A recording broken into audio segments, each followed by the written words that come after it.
আমরা এখন স্টক মার্কেটকে কিন্তু ভালোই একটা বুলিশ মোডে দেখছি।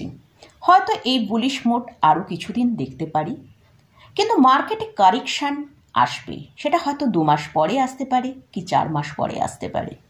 তো আমরা যখন পোর্টফোলিওয়ে আমাদের স্টককে অ্যাড করব, অবশ্যই কিন্তু কারেকশানে অ্যাড করব। তাই এখন থেকেই আমাদের কিন্তু অ্যানালিসিস করে রাখতে হবে কোন স্টকে আমরা পোর্টফোলিও আমাদের অ্যাড করব। আর এখানে আরও একটা কথা বলে রাখি, আমরা যখন পোর্টফোলিও স্টক অ্যাড করব, আমরা কিন্তু একসঙ্গে পুরো কোয়ান্টিটি বাই করব না। আমরা মার্কেটে যেরকম ডিপ আসবে সেই ডিপে আমাদের আস্তে আস্তে পজিশন আমরা অ্যাড করতে থাকব।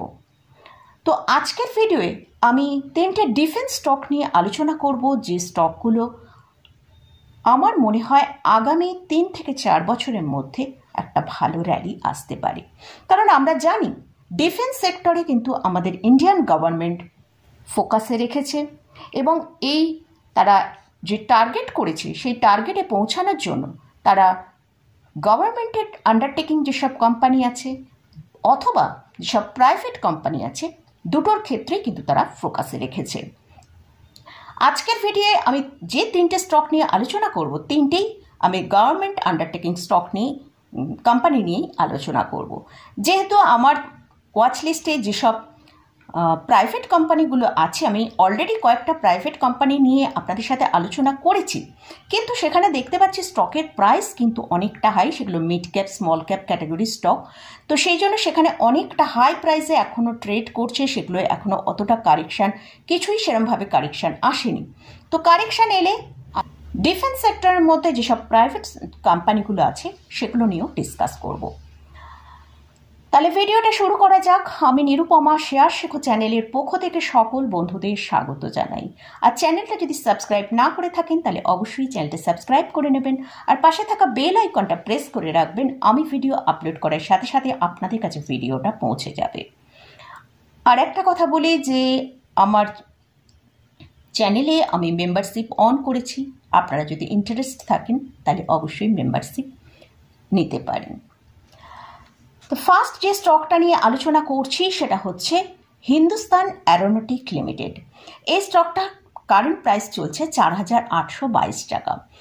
এই স্টকে আমরা যদি লাস্ট 1 বছরে র্যালি দেখি, সেটা হচ্ছে 143% র্যালি দেখিয়েছে, অর্থাৎ 1768 থেকে স্টকের প্রাইস যেটা হাই গেছে সেটা 5,675। মানে আমরা স্টকটাকে অনেক লোয়ার প্রাইস থেকে কিন্তু স্টকটাকে একটা ভালো হায়ার প্রাইসে যেতে দেখেছি।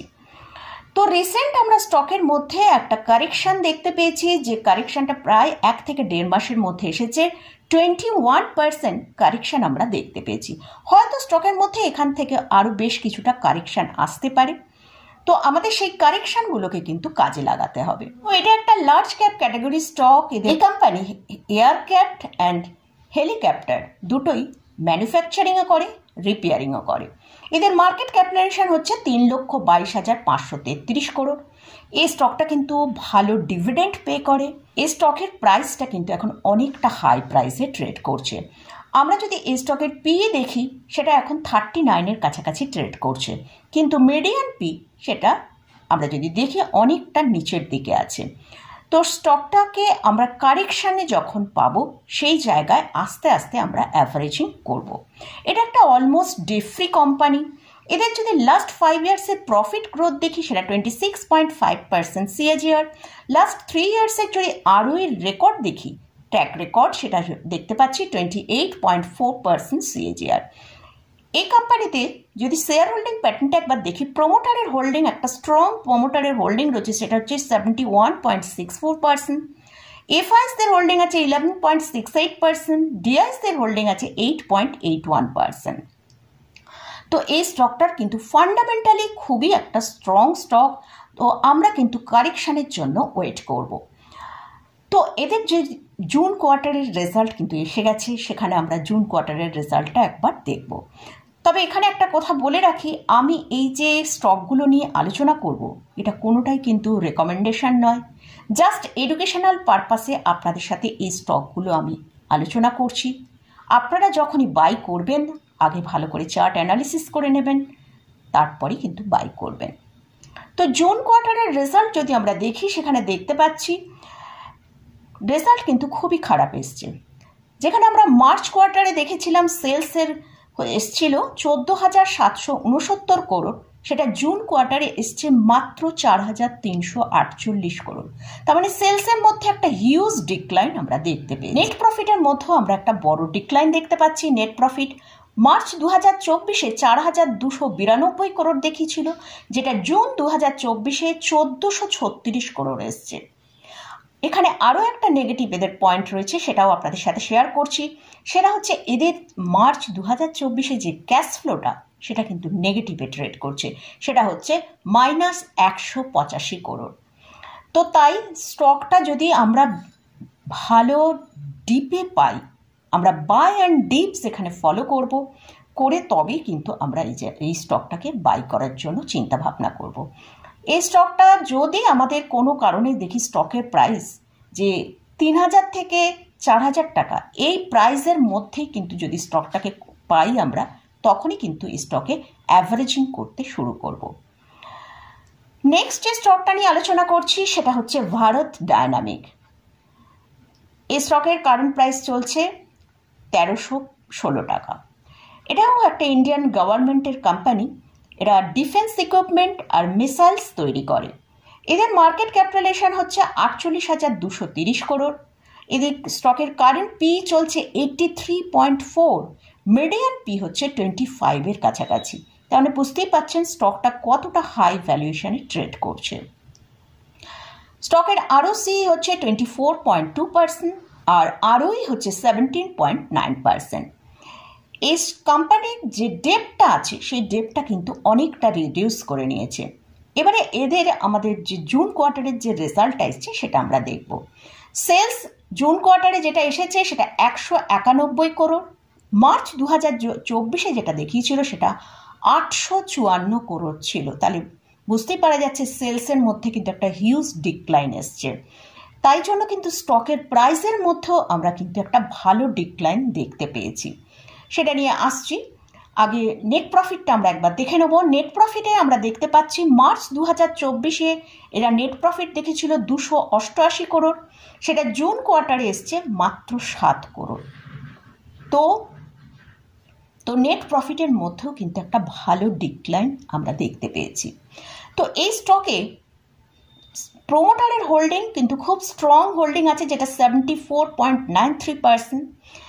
এফআইসদের এবং ডিআইসদের কিন্তু হোল্ডিং অনেকটা কম আছে। এফআইসদের যে হোল্ডিংটা রয়েছে সেটা তারা বাড়িয়েছে বলে 3.06% হয়েছে, আর ডিআইসরা তাদের হোল্ডিং কমিয়েছে, এখন তাদের পজিশন হচ্ছে 9.52%। তো এই স্টকটায় রিসেন্ট আমরা কিন্তু 30% ডিক্লাইন দেখতে পেলাম ওদের জুন কোয়ার্টারের রেজাল্টটা ঠিকঠাক না আসার জন্য। এই স্টকটা 1,779 টাকা থেকে 1,221 টাকা পর্যন্ত স্টকের প্রাইসের মধ্যে ডিক্লাইন দেখলাম, যেটা নাকি 30% প্রায় দাম আমরা দেখতে পেয়েছি, নিচের দিকে এসেছে। তো এই স্টকটাকেও আমরা buy and dips strategy follow করেই কিন্তু বাই করার চেষ্টা করব। যদি স্টকটাকে আমরা 1100 থেকে 1,200 টাকার কাছে পাই, কোনো কারণে আমাদের কিন্তু এই 6 মাসের মধ্যেই যে এসে যাবে এমন নয়, এসে গেলে খুবই ভালো। তো এইরকম ডিপসে আমরা কিন্তু এই স্টকগুলোকে বাই করব, তবে একেবারে নয়। আমাদের যদি 10টা কোয়ান্টিটি নেওয়ার থাকে বা 100টা কোয়ান্টিটি নেওয়ার থাকে, তার 30%, তারপর 40%, এইভাবে কিন্তু আমরা স্টকটাকে অ্যাড করব। কারণ আমরা লং টার্ম পোর্টফোলিওর জন্য কিন্তু স্টকগুলোকে রাখছি। যতটা নিচের দিকের দামে আমরা এই স্টকে অ্যাভারেজিং করতে পারবো, আমাদের কিন্তু প্রফিটের মাত্রাটাও ততটা বেশি হবে। লাস্ট যে স্টকটা নিয়ে আলোচনা করছি সেটা হচ্ছে বিএল। এই স্টকের এখন কারেন্ট প্রাইস চলছে 306 টাকা। এই স্টকটা লাস্ট 1 বছরে 161% র্যালি দেখিয়েছে, অর্থাৎ 127 টাকা থেকে 340 টাকা পর্যন্ত একটা ভালো ওপরের মুভ দেখিয়েছে। তো রিসেন্ট এই স্টকে যেহেতু এটাও একটা ডিফেন্স সেক্টরের স্টক, তো আমরা মোটামুটি ডিফেন্স সেক্টরের স্টকে কিন্তু এই যে জুন কোয়ার্টারের যে রেজাল্ট এসছে, প্রত্যেকটা কোম্পানিতেই আমরা কিন্তু বেশিরভাগ কোম্পানিতেই আমরা কিন্তু সেলস এবং নেট প্রফিট দুটো জায়গাতে একটা ভালো ডিক্লাইন দেখতে পেয়েছি। সেই জন্য কিন্তু স্টকের প্রাইসের মধ্যেও আমরা ভালো ডিক্লাইন দেখেছি। তো এই স্টকটা তার ওপরের লেভেল থেকে 340 থেকে প্রায় 18% নিচে এসেছিল লাস্ট এই এক মাসে। আমরা যদি 230 থেকে 260 এই প্রাইসের মধ্যে পাই, তাহলে কিন্তু আমরা অ্যাভারেজিং করে আমাদের লং টার্ম পোর্টফোলিও অ্যাড করার চেষ্টা করব এবং অ্যাড করে লং টার্মের জন্য আমাদের হোল্ড করতে হবে। এই স্টকের ফান্ডামেন্টাল সম্পর্কে একটু জেনে নিই। মার্কেট ক্যাপিটালাইজেশন হচ্ছে 2,23,679 করোড়। এটাও একটা অলমোস্ট ডেট ফ্রি কোম্পানি। এদের আরওই হচ্ছে 26%, আরওসি হচ্ছে 34%। এদেরও জুন কোয়ার্টারের রেজাল্ট খারাপই এসেছে, তো সেই জন্যই আমরা শেয়ার প্রাইসের মধ্যে ডিক্লাইনও দেখেছি। মার্চ 2024-এ 8,564 করোড় সেলস দেখিয়েছিল, সেটা জুন 2024-এ এসেছে 4,244 করোড়, প্রায় অর্ধেক হয়ে গেছে। নেট প্রফিট মার্চ 2024-এ দেখিয়েছিল 1,797 করোড়, সেখানে জুন কোয়ার্টারে আমরা দেখছি 791 করোড়। এই স্টক তো এই জন্যই কিন্তু এই স্টকের মধ্যেও আমরা একটা ভালো সেলিং দেখেছি। তবে স্টকটা অন্যান্য স্টকের থেকে আমরা এই স্টকে 18%-এর কাছাকাছি ডিক্লাইন দেখেছি। তো এই স্টকটাকে যদি আমরা ওই 240 থেকে 260 এই জায়গাটায় পাওয়া যায়, তাহলে অবশ্যই কিন্তু আমরা পোর্টফোলিও অ্যাড করে লং টার্মের জন্য হোল্ড করতে পারি। তো আবারও বলি, এই যে স্টকগুলো নিয়ে আলোচনা করলাম, এই স্টকগুলো কোনোটাই রেকমেন্ডেশন নয়, আমার ওয়াচ লিস্টে আমি রেখেছি, সেটাই আমি আপনাদের সাথে শেয়ার করলাম। আর আপনারা যদি এই স্টকে কোথাও কোনো বাই করতে চান, অবশ্যই ভালো করে চার্ট অ্যানালিসিস করে নেবেন এবং ফান্ডামেন্টাল অ্যানালিসিস করবেন, তাদের কীরকম ইয়ারলি প্রফিট সেলস হচ্ছে সেটাও দেখবেন। দেখে নিয়ে আপনাদের ভালো লাগলে তবেই আপনারা আপনাদের পোর্টফোলিওয়ে হোল্ড করে রাখতে পারেন। আমরা যখনই পোর্টফোলিওয়ে কোনো স্টককে অ্যাড করি, অবশ্যই তার ফান্ডামেন্টাল এবং ফাইন্যান্সিয়াল কন্ডিশন ভালো করে দেখে নিয়ে তবেই আমরা লং টার্মের জন্য কোনো স্টককে আমাদের পোর্টফোলিওয়ে রাখবো। তো মোটামুটি আজকের মতন ভিডিওটা এখানেই শেষ করছি। ভিডিওটা যদি ভালো লাগে অবশ্যই লাইক করবেন, শেয়ার করবেন, সাবস্ক্রাইব করবেন। ধন্যবাদ।